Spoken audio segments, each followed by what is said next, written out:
et de parler de la factorisation des variables de la recherche. Donc, nous poursuivons avec notre modèle de recherche où nous cherchons l'impact de trois variables explicatives sur une variable à expliquer. Donc, les trois variables explicatives sont la force de l'argument du commentaire, question numéro 2, la crédibilité du site web et l'attitude sur l'intention d'achat. Donc, la première étape était le test de la normalité de la distribution et c'était l'objectif de la séance dernière. Donc, nous avons vu comment nous assurons la normalité de la distribution. Et donc, l'objectif, c'est de savoir est-ce qu'on va opter pour des statistiques paramétriques ou pour des statistiques non paramétriques.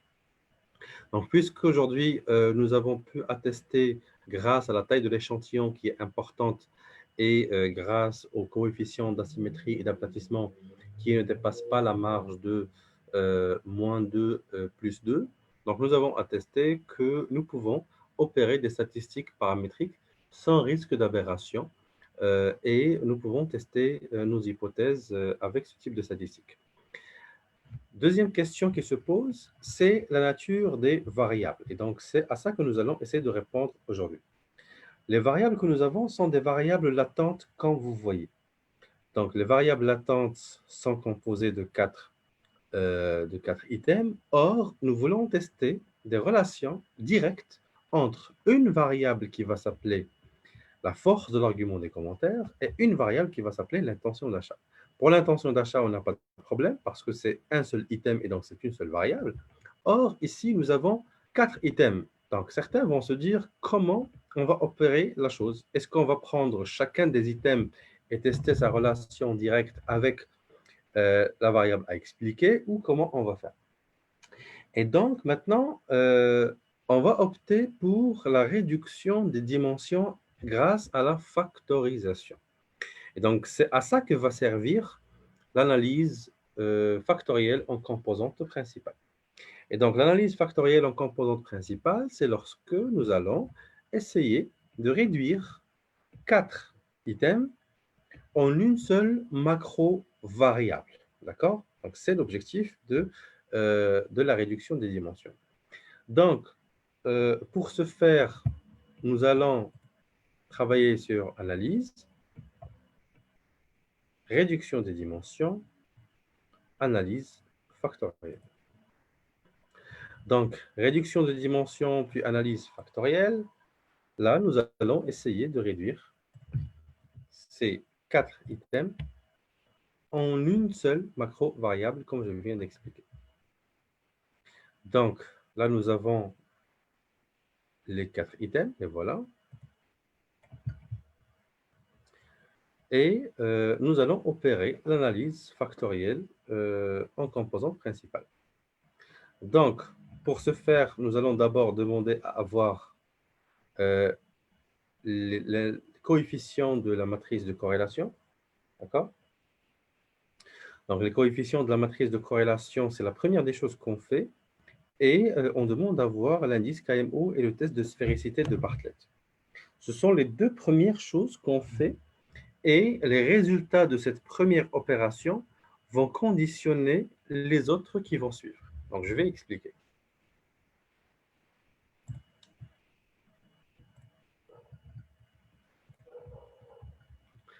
Donc, la première des choses, c'est de vérifier la matrice de corrélation. Au niveau de la matrice de corrélation, nous allons vérifier est-ce que les corrélations entre les items sont fortes ou faibles. Ça, c'est la première des choses. Donc, des corrélations fortes, c'est-à-dire des coefficients de corrélation qui sont supérieurs à 0,8. C'est ça, corrélation forte. Ce sont des coefficients de corrélation supérieurs à 0,8. S'ils étaient des coefficients de corrélation inférieurs à 0,8, on va dire que ce sont des faibles corrélations. Donc, qu'est-ce que cela va impliquer? Cela va impliquer le type de rotation de la matrice des composantes. C'est ce que nous allons voir tout à l'heure. Mais nous avons besoin d'abord de vérifier cela. Deuxième chose, c'est l'indice KMO. il faudrait que l'indice KMO soit supérieur à 0,7.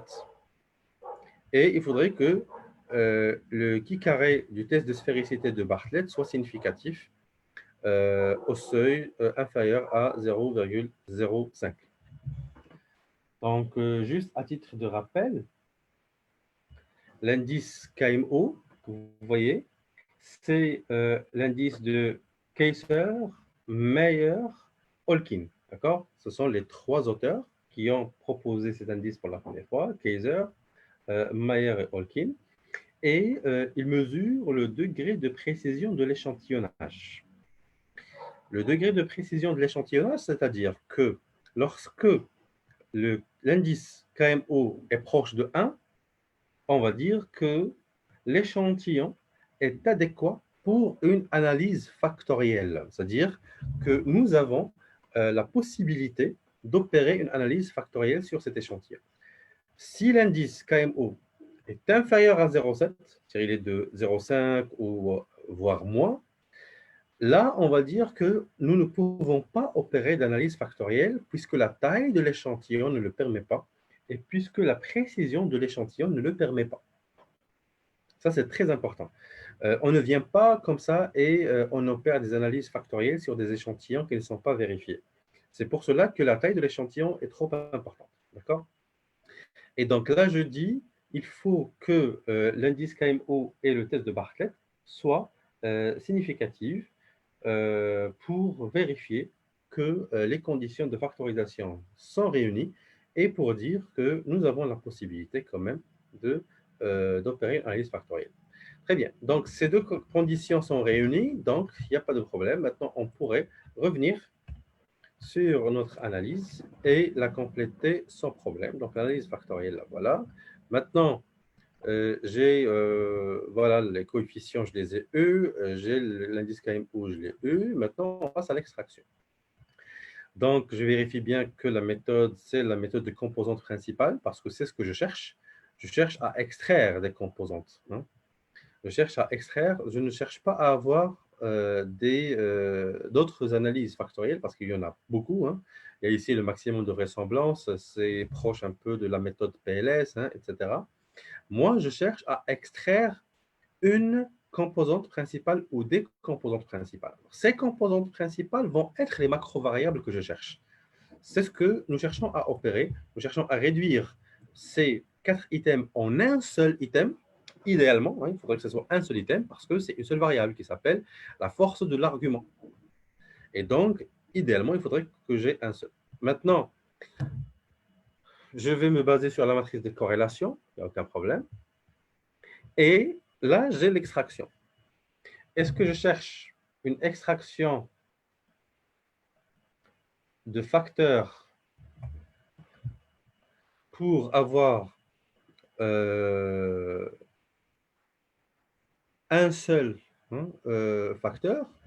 Ici, par exemple, je pourrais demander un seul facteur, c'est-à-dire je demande au logiciel de me réduire ces 4 items en un seul. Et donc, je vais fixer 1. Donc, peu importe le nombre de facteurs que le logiciel pourrait extraire, moi, je vais lui demander de m'extraire un seul, c'est-à-dire celui qui sature mieux, et de m'indiquer quels sont les items à ne pas intégrer. Sinon, je vais laisser le logiciel me proposer l'ensemble des facteurs dès lors que la valeur propre d'un facteur est supérieure à 1, ce qu'on appelle des eigenvalues. Des eigenvalues, c'est-à-dire lorsque les combinaisons et la factorisation peut proposer plusieurs facteurs dès lors qu'un seul facteur pourrait être suffisant pour extraire suffisamment d'informations. C'est-à-dire lorsque j'ai suffisamment d'informations qui est contenue par un facteur. Tout ça, on va l'interpréter tout à l'heure. Et donc là, il faudrait que je sois le plus naturel possible. Donc, je vais dire d'abord, j'aimerais savoir naturellement cette combinaison d'items me donnerait combien de facteurs. Et je poursuis. Pour la rotation. Pour la rotation, là, en principe, j'ai la possibilité de varimax ou oblimin. Alors, varimax, c'est justement lorsque les coefficients de corrélation entre les items sont faibles. C'est la condition que j'ai vérifiée tout à l'heure. Donc, si les conditions ou si les coefficients de corrélation sont inférieurs à 0,8, là, je pourrais faire Varimax sans aucun problème. Par contre, si les coefficients de corrélation sont supérieurs à 0,8, là, il faudrait que je passe soit vers oblimine, c'est-à-dire rotation obliminale, soit vers d'autres types de rotation. Par la suite, je pourrais savoir quels sont les types de rotation les plus adéquats à mon échantillon et à ma variable. Et donc là, je vais demander Varimax. Bon, certains autres auteurs disent, grosso modo, il faut opter pour Varimax parce que c'est la méthode la plus utilisée en sciences de gestion. Bon, pour dire d'une méthode, pour justifier une méthode, pour justifier le recours d'une méthode juste parce que les auteurs disent que c'est la plus utilisée en sciences de gestion, je ne pense pas que c'est un motif ou que c'est un justificatif valable, hein, parce qu'il faudrait vraiment regarder la nature des variables que nous avons, parce que s'il y a énormément de corrélations entre les items, ou voire une corrélation quasiment absente entre les items, eh bien tout simplement, il faudrait réinterroger la structure des items ou réinterroger l'échantillon. Peut-être que vous avez intégré des individus qu'il ne fallait pas. Et donc revenir voilà, par la suite aux individus qui pourraient, ce qu'on appelle les valeurs extrêmes, hein, ou les individus qui pourraient nous fausser l'analyse. C'est pour ça que moi je dis qu'il faudrait vraiment revenir à ce critère principal qui est le coefficient de corrélation entre les items. Donc là, je vais demander à avoir la structure après rotation. Carte factorielle, pas besoin ici, hein, pas besoin. Bah, je pourrais la demander, mais pas besoin. Par la suite, les scores. Alors, toujours sur SPSS, lorsque vous voyez enregistrer, ce terme enregistrer, là, vous allez déduire que le logiciel va extraire une nouvelle variable et il va l'enregistrer avec les variables, enregistrer dans les variables. C'est-à-dire que le score calculé va être un score qui va être converti en données qu'il va inscrire sur la base de données ici, aux côtés des variables de la recherche. D'accord? Et donc, pas encore, hein, donc je n'enregistre pas encore. J'attendrai de voir quels sont mes résultats avant de poursuivre. Donc, je clique sur OK. Donc, la première des choses, il me dit avertissement, une seule composante a été extraite. Une seule composante, c'est-à-dire, là, je reviens, on va dire réduction de dimension, extraction, ici, il y avait une seule, il n'y en avait pas beaucoup. Donc, lorsqu'il y a une seule, c'est ce que je veux, hein, c'est ce que je souhaite. Et donc, forcément, il n'a pas pu extraire ça. Il n'a pas pu extraire la carte factorielle. Parce que pour avoir une carte factorielle, il me faut au moins deux facteurs, hein, maximum 3. Il me faut deux facteurs pour avoir la carte factorielle. Et donc là, il me dit que c'est impossible d'extraire tout simplement parce que je n'ai eu qu'une seule composante extraite. Donc c'est très bien, c'est ce que je veux. Coefficient de corrélation et indice KMO, on les a déjà vérifiés tout à l'heure. Maintenant, nous allons voir ce qu'on appelle la qualité de représentation, qu'on appelle également les communalités. Hein, ça a deux appellations, soit qualité de représentation, soit communalité. Alors, la qualité de représentation, c'est-à-dire, c'est la saturation de chaque item, ou c'est la contribution de chaque item dans la composition globale du facteur extrait. Nous cherchons à avoir un facteur global, un facteur qui puisse réduire l'ensemble des données, un facteur qui puisse représenter et synthétiser toutes les données que nous avons dans les 4 items. Et donc, la qualité de représentation va me dire à quelle hauteur ont contribué ces items dans la contribution générale ou dans la formation de ce grand facteur, hein, qui est un seul facteur. Donc là, je vois que c'est d'abord le premier item qui est saturé, c'est ça. Après, c'est le troisième. Après, c'est le quatrième. Et faiblement ou moyennement par le deuxième. Donc, il y a ici des règles d'extraction, c'est-à-dire, là, on voit est-ce que la communalité est supérieure à 0,05.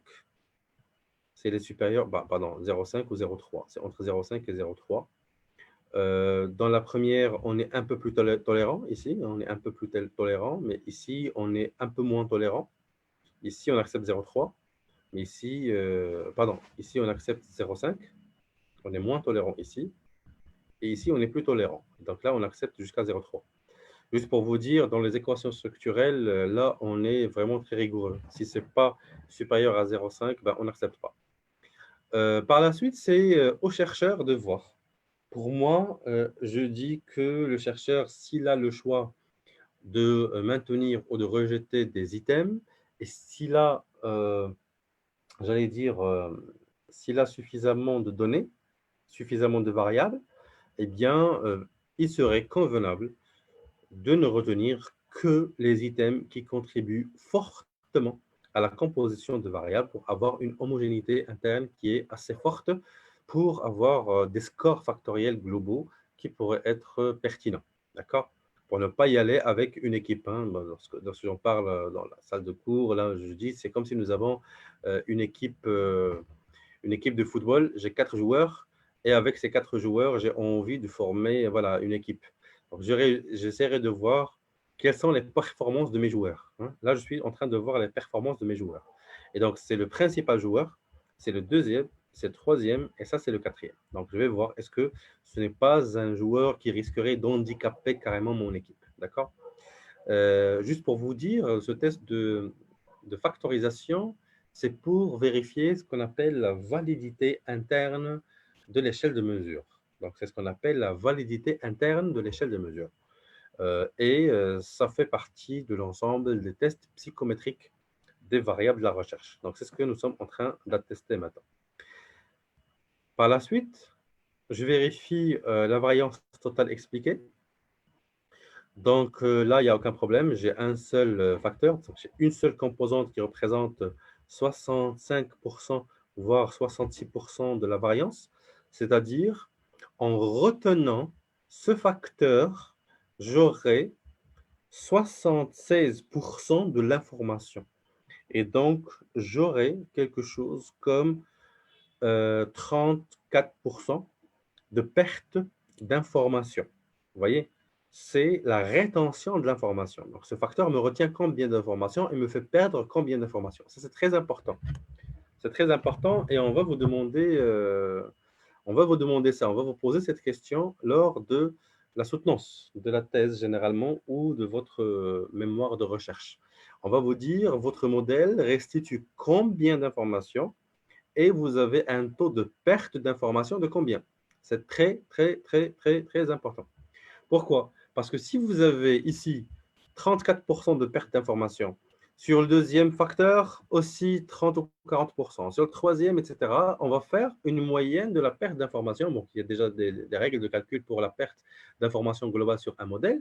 Et par la suite, sur le modèle global que vous avez, par exemple celui-là, vous aurez un problème. C'est que sur ce facteur, il y a une perte d'information. Sur ce facteur, il y a une perte d'information. Sur ce facteur, il y a une perte d'information. C'est-à-dire que les hypothèses que vous êtes en train de tester sont des hypothèses qui ne sont pas pertinentes à 100%. Et donc, votre modèle prédictif ne sera pas un modèle pertinent à 100%. Et c'est à ça que servent les modèles des équations structurelles. C'est que la modélisation par les équations structurelles essaie de vérifier le taux de perte d'information entre chacun des items. Et on pourrait attester quels sont les items qui nous font perdre le maximum d'informations et ceux qui nous font perdre le minimum d'informations. Et c'est ce qu'on appelle les erreurs de mesure. Hein. Les erreurs, c'est la perte d'informations, c'est l'erreur de mesure. Et donc, les erreurs de mesure, on pourrait les intégrer avec des coefficients epsilon qu'on intègre dans le modèle structurel global. D'accord? Et ça, c'est très important. Et c'est à ça que servent les modèles d'équations structurelles. Hein. C'est à ça qu'ils servent, c'est d'intégrer ces erreurs de mesure. C'est pour ça qu'ils appellent ces modèles-là les modèles d'équations structurelles à variable latente et à erreur de mesure. C'est ça le nom complet. Et d'abord, les étudiants, par aberration et par abus de langage, ils les appellent les équations structurelles ou les EQS. Mais ça ne s'appelle pas comme ça. Hein. Le langage ou le terme technique, ça s'appelle les méthodes d'équations structurelles à variable latente et à erreur de mesure. C'est-à-dire, c'est à ça que servent ces modèles-là. Très bien. Maintenant, nous avons parlé un peu de la variance totale expliquée. Donc, on dit, grosso modo, si la composante nous restitue au moins 60% de l'information, on l'accepte. Hein. Donc, on accepte cette perte d'information de 40%. Mais on sait désormais que ce n'est pas pertinent à 100% et qu'il y a quand même une perte d'information. Et donc, les hypothèses que nous aurons, ben, il ne faudrait pas vraiment se baser sur ça énormément pour dire que nous allons changer le monde. Vous voyez? Sauf si nous avons des composantes qui sont excellentes ou des facteurs qui sont excellents. Maintenant, pour la matrice de composantes, là, c'est ce qu'on appelle la saturation ou les loadings. Les loadings, c'est euh, le pourcentage de chaque item dans la force générale du facteur extrait. Là, je parle du facteur. C'est-à-dire, dans ce facteur-là, qui est la composante 1, à combien sature le premier item? À combien sature le deuxième item? À combien sature le troisième item? Et à combien sature le quatrième item? Dans ce facteur. Or, tout à l'heure, je sais que vous aurez la confusion, ici, dans la qualité de représentation, là, on ne parlait pas d'un facteur, mais on parlait de l'ACP d'une manière générale. On ne sait même pas encore est-ce qu'on a eu un seul facteur, deux, trois ou quatre. Mais dans l'ACP d'une manière générale, la méthode d'extraction, c'est l'analyse d'une composante principale. Dans l'ACP d'une manière générale, quelle était la contribution de chaque joueur ou de chaque item dans l'ACP, dans cette méthode d'analyse, dans ce score de factorisation? C'est-à-dire compte tenu des corrélations internes, compte tenu de la structure de l'échantillon, etc. Par contre, ici, je parle d'un seul facteur, qui est la composante 1. Donc, la composante 1 est représentée à 96% par cet item, représentée à 70% par cet item, 85% par cet item et 82% par cet item. Là, c'est excellent. Donc, ça dépasse de loin les 0,5. Et nous n'avons pas eu de matrice après rotation, hein, parce qu'il n'y a pas de problème, on n'a pas eu besoin de faire une rotation Varimax ou Oblimine ou quoi que ce soit, parce qu'à la base, je n'ai qu'un seul item, ou je n'ai qu'une seule macro-variable, qu'une seule composante, ou qu'un seul facteur. Donc, quand est-ce que j'aurai besoin de la rotation? C'est lorsque la solution me propose deux facteurs ou plus. Là, je vais faire cet exemple-là pour que vous puissiez comprendre. Je vais reprendre mon analyse, mais maintenant, je vais intégrer, par exemple, deux autres items qui n'étaient pas initialement inclus dans cette variable. Imaginons que j'ai 6 items et que je ne sache pas exactement est-ce qu'il s'agit d'une seule solution ou de plusieurs solutions. Maintenant, je ne fais rien de tout cela, je ne fais pas de rotation pour vérifier ce que j'ai. Ok, je vais essayer de voir. Dans un premier temps, j'ai dit l'exercice, c'est de voir la matrice de corrélation. Est-ce que j'ai des items ici qui dépassent 0,8 ou 0,7? Non, il n'y en a pas. Ok, donc si je vais faire une rotation, ça va être Varimax. Ok. KMO de 0,7, très bien. Donc je peux faire une analyse factorielle sans problème. Qualité de représentation, les premiers, les voilà, les 4 premiers. Mais je vais vérifier, est-ce que j'ai toujours les mêmes? Voilà. J'ai 0,73, 0,49, je verrai. 0,73, ok, mais celle-là a changé, vous voyez, parce que c'est une nouvelle analyse factorielle, parce qu'elle intègre encore d'autres items. Donc, celle-là a légèrement augmenté pour la deuxième, c'est-à-dire que c'est mieux. 0,72, 0,67, 0,73, 0,67, donc ça s'est amélioré. Vous voyez maintenant, lorsque j'ai rajouté encore des items à ma structure à 4 items, ça a fait que la saturation des items ou la contribution des items dans l'ACP s'est améliorée. Donc cela voudrait dire que les meilleures solutions de rétention de nombre d'items sont les solutions à plusieurs items. Donc je ne chercherai pas à avoir des échelles de mesure uniquement à 2 items, 3 items ou 4. Donc il faudrait avoir une moyenne de 6, 7 jusqu'à 8 items. C'est comme ça que je pourrais avoir des scores de factorisation qui sont bons. Donc, je vois que les deux derniers saturent d'une manière excellente, mieux que les quatre premiers. Par contre, ici, j'aurai la première composante qui représente 50% de l'information. La deuxième composante représente 21% de l'information. Et donc, puisque la première composante ne dépasse pas 60% de l'information, le logiciel a retenu une solution à deux composantes pour avoir un total cumulé de 71 voire 72% d'informations. Vous voyez, dès lors que la solution ne dépasse pas 60%, le logiciel passe automatiquement à la deuxième solution qui est celle d'intégrer une deuxième composante. Si la sommation de ces deux composantes ne dépasse pas 60%, le logiciel va intégrer encore une troisième composante pour atteindre cette solution supérieure à 60%. Or, ce qui est important ici, c'est qu'une solution à deux facteurs me permettrait d'avoir 71, voire 72% de l'information, qui est meilleure que celle de tout à l'heure. Celle de tout à l'heure pour laquelle j'avais, voyons, à l'expliquer, j'avais uniquement 65%. Vous voyez, donc plus j'ai de facteurs, moins j'ai de perte d'information. Plus j'ai de facteurs, moins j'ai de perte d'information, mais là, on va supposer qu'il s'agit de la même variable. Or, ce n'est pas la même. Maintenant, pour la composante, là, on va voir pour la composante, voilà, pour la matrice des composantes, j'ai les quatre items qui saturent au niveau de la première composante, là, voilà. Et, bon, ça, c'est bien, mais qui saturent négativement au niveau de la deuxième composante. C'est-à-dire quoi? Ils saturent négativement. C'est-à-dire ils ne sont pas alignés sur la même partie de l'axe de cette deuxième composante. Donc, en principe, la composante 2, la voilà. Et ça, c'est la, pardon, ça, c'est la composante 1 et ça, c'est la composante 2.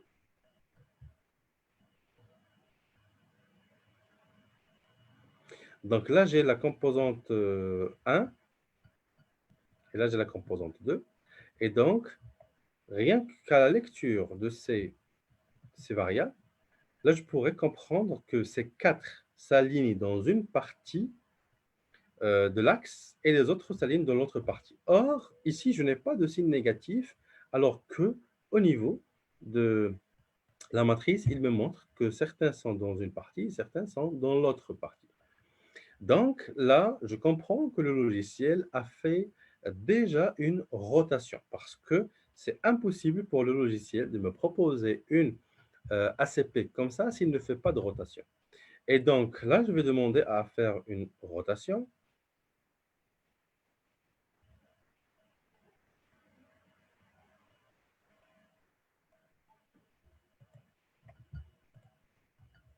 Varimax, carte factorielle. Vous voyez tout à l'heure, bon, je n'avais pas fait, mais maintenant j'en fais une. Je vais voir ce qu'il va me donner comme résultat maintenant. Je vais comparer déjà la structure. Donc, au niveau de la rotation, comme vous voyez, avant rotation et après rotation, le logiciel a fait que la position des items change. C'est quoi la rotation? C'est lorsqu'on fait un forcing, c'est-à-dire on revoit la structure des axes factoriels. C'est comme si on va refaire des rotations et refaire des itérations jusqu'au moment où chaque item va saturer dans un emplacement dans la carte factorielle qui va être l'emplacement optimal, qui va être aussi sans équivoque. Le problème, c'est quoi? C'est lorsque nous avons des solutions où les items, comme ici, avant la rotation, là, j'ai par exemple cet item-là, l'item numéro 8, il sature à hauteur de 0,5%, 52% ou 0,5 au niveau de la première composante et 0,7 dans la deuxième. Donc, on ne sait pas effectivement est-ce qu'il appartient à la première ou à la deuxième. Bon, là, c'est un peu clair parce que 0,7 est supérieur à 0,5. Donc, on va dire la question numéro 8 fait plus, appartient davantage à la composante numéro 2. Par contre, la question numéro 8, la deuxième question numéro 8, là, j'ai 0,6, 0,6. Vous voyez? Donc, elle sature très légèrement au niveau de la deuxième composante et un peu moins précisément à la première. Et donc, c'est très difficile de statuer. Par contre, au niveau de la matrice des composantes après rotation, vous voyez, matrice des composantes après rotation, là, on va voir que les question 8, les deux items de la question 8, sont clairement au niveau de la deuxième composante et ils ne sont plus en saturation au niveau de la première composante. C'est comme si on va faire du forcing pour que les items qui ont une saturation équivalente entre deux composantes au plus puissent se fixer après, bien entendu, plusieurs itérations, c'est-à-dire plusieurs rotations des axes factoriels jusqu'au moment où on va obtenir la meilleure solution. Et donc, effectivement, là, on voit qu'après la saturation, ces items-là, hein, les quatre, saturent beaucoup plus avec précision ici, et les deux se rapprochent beaucoup plus de la partie positive, plus ou moins, de la composante numéro 2. Vous voyez? Donc, c'est comme ça qu'on va faire pour l'interprétation. Donc, pour la composante numéro 1, là, j'ai des composantes, ouais, j'ai des variables ici ou des items qui saturent à 0,8, etc. Et donc, c'est dans la partie éloignée. Vous voyez? 0,8, donc c'est là, ça ne s'approche pas de 0, hein, ça s'approche beaucoup plus de 1.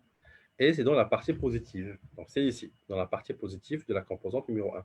Donc, suivez juste le sens. Hein. Ça, c'est la composante numéro 1. Vous voyez, donc ça s'approche de 1. Là, c'est 1. Vous voyez, ça s'approche de 1.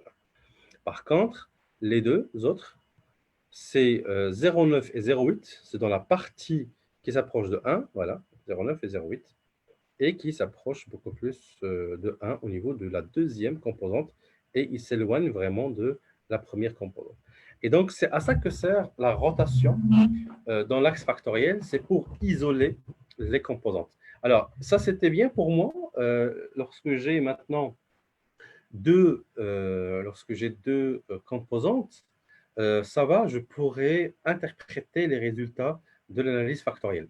Et donc, visuellement, je peux savoir que ces quatre items composent une variable latente qui est différente de ces deux autres. Vous voyez?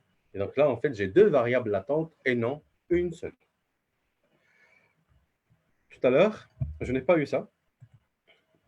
Il m'a dit que c'est impossible d'avoir une rotation et au début, il m'a dit que c'était impossible de calculer ou d'illustrer par la matrice des composantes parce que je n'ai eu qu'une seule composante extraite. Donc, une fois que je fais cela, je m'assure que tout est bon, l'extraction est bonne. Ce que je vais faire maintenant, je vais compléter avec la dernière étape, c'est celle de l'enregistrement des scores. Donc, je vais enlever ces deux, pas besoin, parce que ça fait partie d'une autre variable. Donc, je vais calculer le score, c'est-à-dire le score d'une seule composante qui est formée par ces quatre items. Ça dépend de la version d'SPSS que vous avez. Ça pourrait s'appeler score, ça pourrait s'appeler enregistré. Je pense que dans les anciennes versions d'SPSS, ça s'appelle enregistré. Vous allez vérifier. L'essentiel, c'est que vous allez cocher quelque chose qui s'appelle enregistrer dans des variables avec la méthode des scores de régression. La régression, c'est-à-dire lorsque ce nuage de points s'approche, c'est ça la régression. La régression, c'est-à-dire lorsque ce nuage de points se rapproche de la variable qu'on cherche à expliquer. Ici, est-ce que les quatre items se rapprochent de la variable supposée ou du facteur supposé? C'est toujours ça la régression. Nous avons quelque chose qui est, j'allais dire, apparente, des variables manifestes, et nous avons des variables supposées. Vous voyez? Et donc, la variable supposée, c'est là. Et donc, les erreurs, si jamais il y a des erreurs, les erreurs, ça va être les distances entre les variables ou les saturations observées et la variable à supposer. Donc, vous voyez que c'est cet item-là qui se rapproche le plus, quand vous voyez, de la variable supposée. Et donc, c'est le premier item. L'argument est bon. Donc, on verra, l'argument est bon. qu'elle était bon. Donc, c'est l'argument était bon. C'est lui qui s'approche le plus, malgré que j'en ai eu d'autres, mais qui s'approchent de 1, malgré que celui-là ne s'approche pas de 1, mais il s'approche trop du score de régression de la variable latente. Vous voyez, malgré qu'il ne s'approche pas de 1, mais il s'approche beaucoup de l'axe factoriel.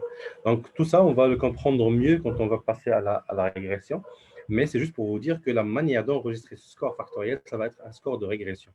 Et donc, le score de régression, j'ai cliqué, comme je vous ai montré, sur analyse, réduction de dimension, factoriel, score, méthode d'enregistrement, c'est la régression, poursuivre, et j'ai cliqué sur OK. Lorsque je vais cliquer sur OK, je reviens à ma base de données et je vais retrouver en fait que ce facteur-là s'appelle facteur 1 de l'analyse factorielle numéro 1, c'est-à-dire regression factor score 1 for analysis 1.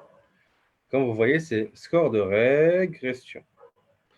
Et donc, c'est une erreur. Il y a beaucoup d'étudiants qui disent pour extraire une solution commune, qu'est-ce qu'on va calculer? On va calculer la moyenne des scores des variables latentes. Qu'est-ce qu'ils font? Ils vont à cette variable-là, qui est la question numéro 2, par exemple. Chacune était de 1 à 5, 1 à 5, 1 à 5, 1 à 5. Qu'est-ce qu'ils vont faire? Ils vont calculer les moyennes pour avoir une moyenne globale. Ils disent, d'accord, ça c'est mon score, et donc j'irai faire un test d'hypothèse avec ce score moyen. C'est une erreur.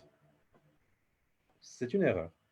Pourquoi? Parce que là, nous ne sommes pas dans les moyennes, dans le calcul des moyennes. Nous sommes dans le calcul de régression entre le nuage de points constitué par les 4 variables et la variable latente. Et donc, ici, nous aurons des facteurs. Donc, on va voir la distribution. Vous allez voir ici. C'est ça. Factor 1. Et donc, nous avons des individus qui sont dans la partie supérieure de l'axe ou dans la partie inférieure de l'axe, en fonction des réponses qu'ils ont données. Mais comme vous voyez ici, ce sont des scores. Ça va être le même score si les répondants ont donné des réponses semblables. Mais quand même, vous voyez que nous sommes passés d'une variable quantitative discrète de 1 à 5 à une variable quantitative continue qui contient quelque chose comme 5 points après la virgule. 5 points après la virgule. Vous voyez? Et donc, avec cette méthode-là, nous aurons une aisance pour calculer les scores de régression ou pour opérer les analyses de régression sur des variables comme ça, parce que ce sont des variables continues. Donc ça, c'est pour répondre à une question qui m'était posée la séance dernière. Si nous avons des variables quantitatives discrètes ou qualitatives ordinales de 1 à 5, est-ce que la méthode de régression est la bonne méthode à faire, tout en sachant que ce n'est pas une variable continue? Ils ont dit que c'est une erreur de considérer qu'on pourrait faire de la régression sur des variables qualitatives ordinales. Moi, je leur ai dit, attendez juste la séance prochaine pour comprendre que lorsque nous allons transformer ces variables en nouvelles variables qui vont être des scores de régression, nous ne serons plus en face de variables qualitatives ordinales ou quantitatives discrètes, mais nous allons être face à des variables quantitatives continues. Vous voyez? Et donc, il y a aussi d'autres choses à faire. C'est-à-dire, je pourrais même venir ici et calculer ici, bon, si cette variable suit une voie normale ou pas. Mais en tout cas, ce que nous venons de faire, c'est-à-dire la méthode de corrélation tout à l'heure, c'était une corrélation paramétrique. Les analyses factorielles sont des analyses aussi paramétriques, etc. Les analyses de régression linéaire sont des méthodes paramétriques. Et donc, nous n'aurions pas pu faire tout ça si les variables de départ n'étaient pas des variables qui suivent une loi normale. Donc, ça, c'est ce qu'on appelle la validité interne de l'échelle de mesure. Donc, la validité interne de l'échelle de mesure, c'est lorsque j'ai une cohérence interne entre les items. Et donc là, c'est une cohérence interne entre les items. Donc là, j'ai une cohérence entre ces 4 items.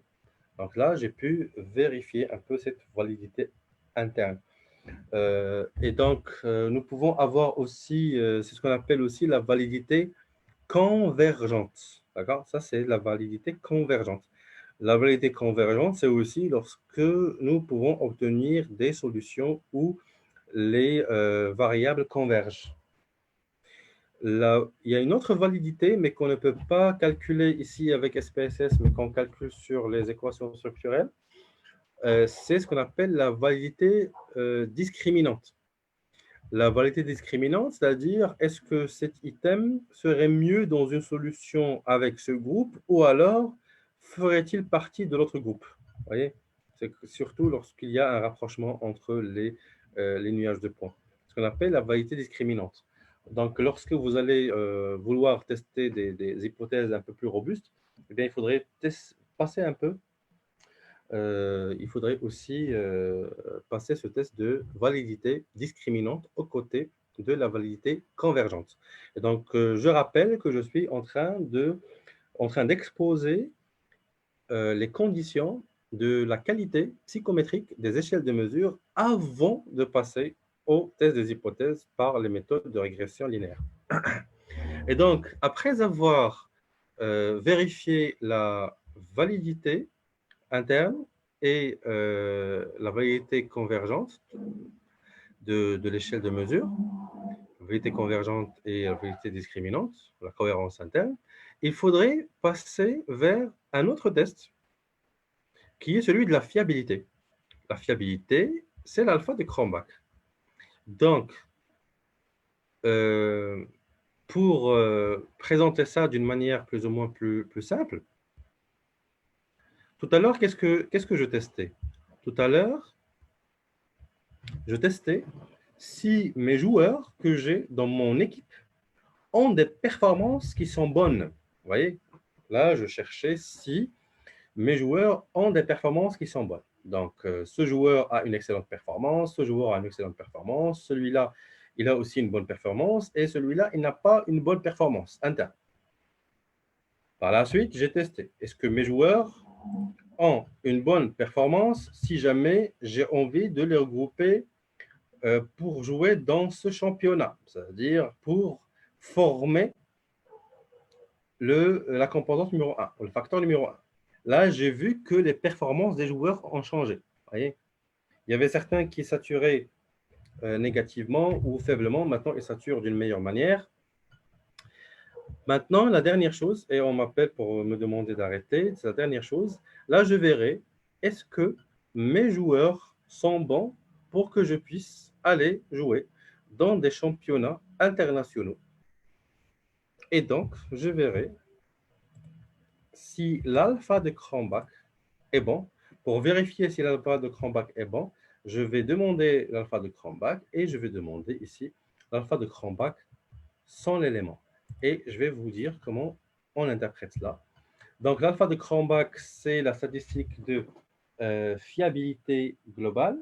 C'est la statistique de fiabilité globale, c'est-à-dire on se base sur le calcul de ce coefficient et il mesure l'ajustement des items qui composent l'échelle de mesure. Donc, il faudrait que le coefficient alpha soit supérieur à 0,7. D'accord? Il faudrait que ce soit supérieur à 0,7. Là, j'ai 0,8 qui est un bon indice. Après, qu'est-ce que je vérifie? Je vérifie l'alpha de Cronbach dans le cas de la suppression de l'un des éléments. J'ai combien ici? J'ai 0,823. Et donc, si jamais j'enlève le premier, je supprime le premier, l'alpha de Cronbach sera de 0,749, qui est inférieur à 0,823. Et donc, je n'ai pas intérêt à supprimer ce joueur-là. Vous voyez? Deuxième joueur,